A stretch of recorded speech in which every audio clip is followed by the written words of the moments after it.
From my own understanding, most of the young people here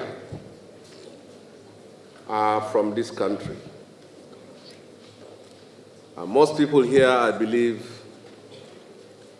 are in the average of their mid-20s to early 30s. Well, it is a fact of history that almost 60% of Nigeria's population were born after 1999. We now have a population of 230 million people. So most of your experience as far as this country is concerned started from what happened 20 to 25 years ago. Well, it is also statistically proven that an average 25-year-old person in this country has never experienced a 12-month of peace since he was born. The beginning of this century started with Sharia violence in the northern part of Nigeria, then ethno-religious violence, the Bakassi boys in southeastern part of Nigeria, and violence attributed to the OPC in the southwestern part of Nigeria, militancy, Niger Delta militancy in the south-south part of Nigeria, and then we moved from that to the era of Yobe Taliban, and then to Boko Haram. And from there, Boko Haram kept bombing cities, including Abuja. Then Boko Haram gave birth to ISIS and SARU and other affiliate terror groups. And then now we have banditry. So if you look at this history, it seems that we have been transiting from one form of violence and crisis and bloodshed to another in the last 25 years. YCC has given a platform for which I believe that contributions that will come from this forum will help in addressing the challenges we are facing as a nation and also as a people.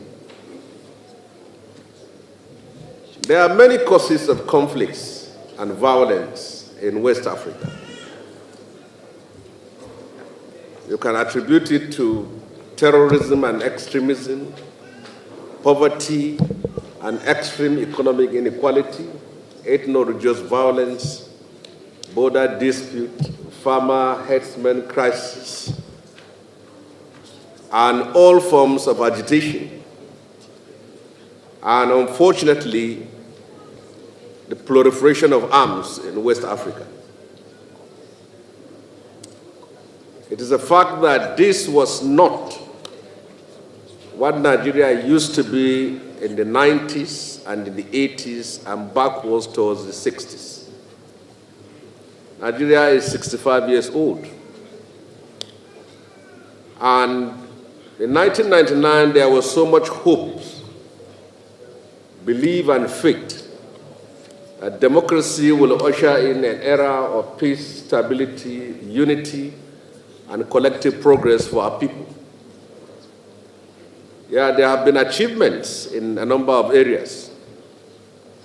But what remains a problem to us is how can we silence the gun so that we can have peace and stability in our country? Young people of today, you have your positives and you have your negatives. The positive aspect of your generation is that you are full of energy and creativity. In our days, we listen to foreign music,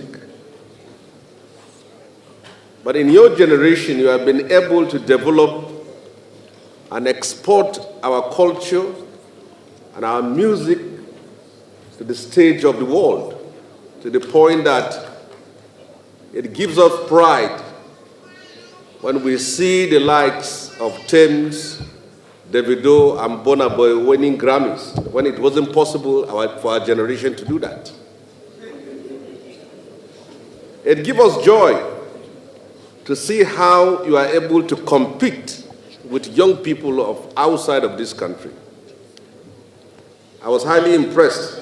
If you see the training facilities of teams from Morocco, from Algeria, from Tunisia, the training facilities for their sportsmen and women, you will wonder how the Falcons were able to beat them.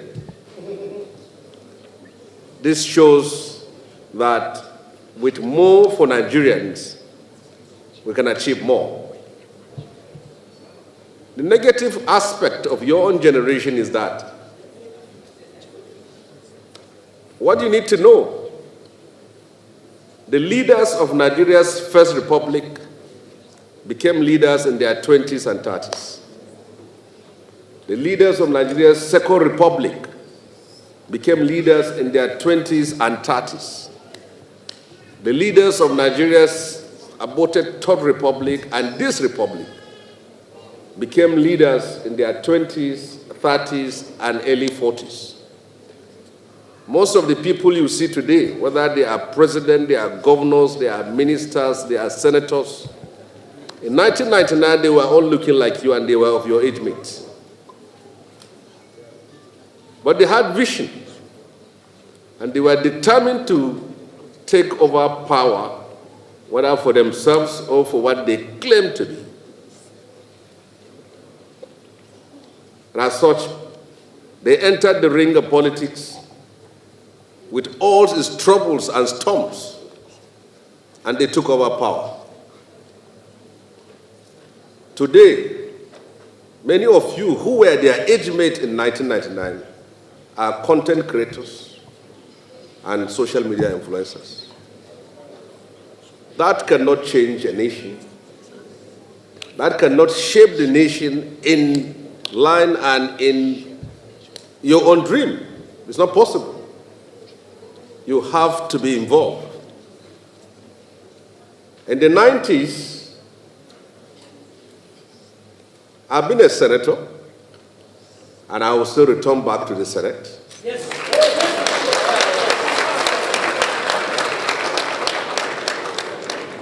As of 1999, we couldn't contest the Senate because our age is not up to the age of people who can contest elections. But we are determined. We contested and lost, and remained resilient until we took over the seat. So, for those of you who want the nation of your dream, you have to get involved. There's no way you can change this country if you don't participate in politics. In the 90s, when Nigeria was under military rule, some of us organized ourselves and started a civil rights organizations that resisted and demanded for the return of democracy in Nigeria. Some of us were forced to exile. Some lost their lives. And people like me spent many years in prison. When we came out of prison in 1998 and Nigeria was transiting to civil rule, we said, what do? We are just out of prison.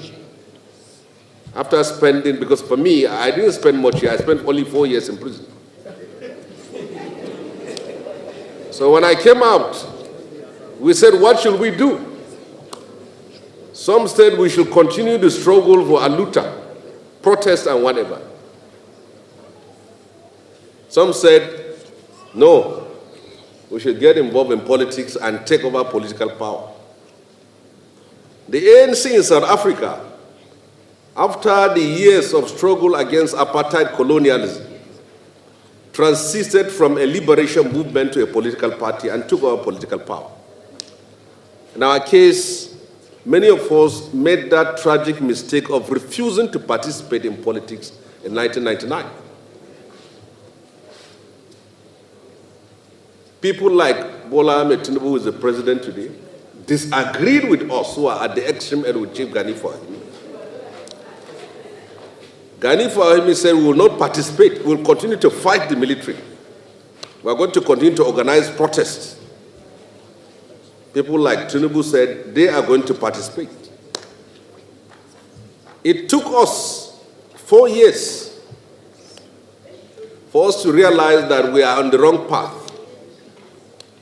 The politicians who never went to prison, who never paid sacrifices, who never suffered for democracy, took the opportunity of that transition, and today they are in power. Many of us later struggled to became impossible. Falana tried to be governor of Ekiti State. It couldn't work. Chief Gani Fahimi tried to contest the presidency. It couldn't work. Olisa Obakoba tried to contest the presidency. It couldn't work. Many of us failed because the political space was taken over with people who have money. So for people like us, we were stubborn and said we must contest. I contested the first time I lost, the second time I lost, the third time I won. And I'm going to win again in 2027.